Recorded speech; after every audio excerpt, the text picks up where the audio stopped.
Good afternoon, LTD. Bisita natin ngayon, 2023. May installation tayong ginagawa. Medyo messy ang itsura natin ngayon. Kasi may mga bisita tayong bukod dito sa sasakyan. May nagwe-welding, di ba? May nag-i-spot dito. So LTD 23 guys, walang second row grab handle. Meron na po ngayon. Ayan. So pakita muna natin. Tanggalin mo yan. Pakita natin yung bracket o yung quarter panel diyan, walang bracket, di ba? So ngayon nandito sila, ating mga kaibigan from Bulacan, naka-schedule kasi ngayong araw na to. In Batangas po galing itong unit. Pakita natin. Paano natin kinakabit yung ating bracket? Yan. Kinakabitan natin ng spot lang muna yan.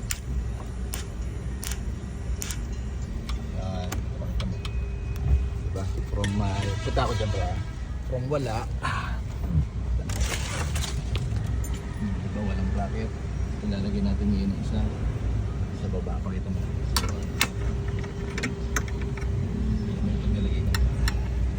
so hindi pa naka-fix yan. Susubok-subok muna tayo hanggang makuha natin yung gitna nito. Ito kasi ipapalit natin kaya sir. Sana nati-visualize nyo. Ito yung stock ni sir, oh. Kaya walang butas, walang kakabitan ng handle. Pero ngayon ito, makikita mo, yan o, may handle. Black.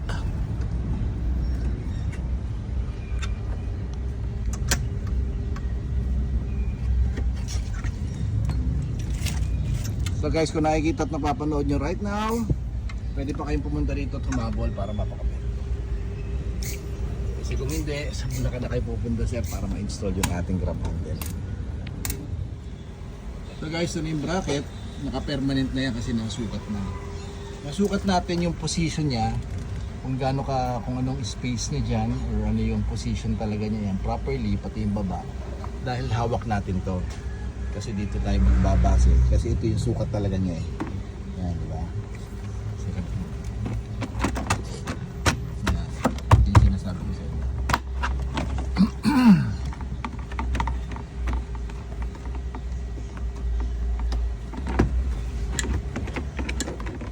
Papansin mo, diba? Labas na labas at nasa gitna yung butas ng bracket.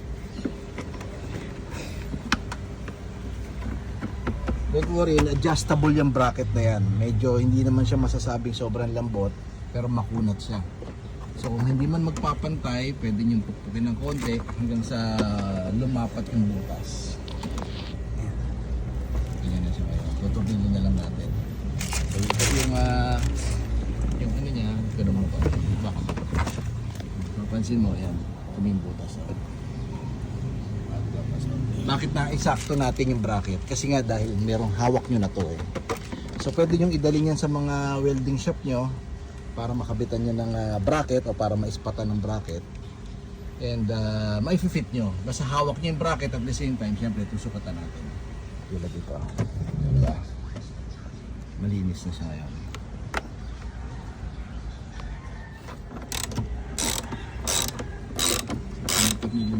Don't worry, kasama na yung tornilyo dyan sa pagka-pil po tayo.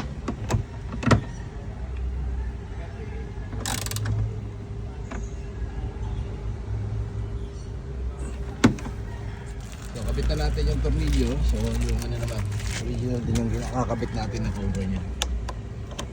Malinis. Yun, no?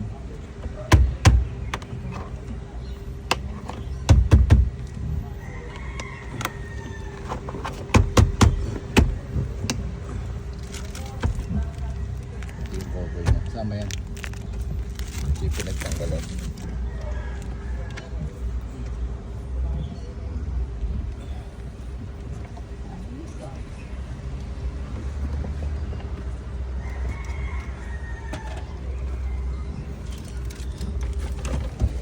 Sa kabila.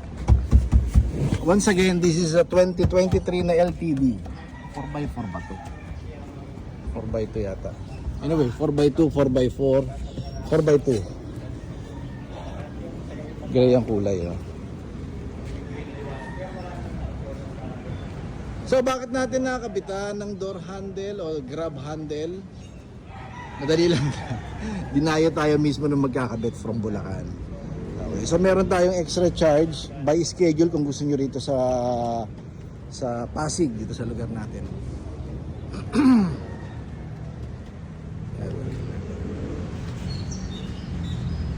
By schedule nga lang. Pero kung hindi, di kayo fit dun sa schedule na maibibigay natin para sa installation nito. Sa Bulacan po, hindi Bulacan ang installation. Okay, so ngayon, ibang ganda. Mataas, oh. Nakalift pa si Sir, oh. Ibang taas. Tapos wala kang ganito, doon. Wala kang hahawakan, eh. So napaka-importante itong grab handle na to. So far available to sa lahat ng 2016 hanggang 2025 model. Yun nga lang, yung 2019 pataas, wala na pong bracket. Yun yung ginawa natin ngayon, pinakita natin. Pero yung 2016, 17 hanggang 2018 may bracket pa, kaya plug and play. Anytime pwede kayo pumunta rito. Pero kung magkakabit ng bracket, by schedule tayo guys. Punta lang kayo dito, message lang kayo for more info about the schedule ng installation natin ng bracket.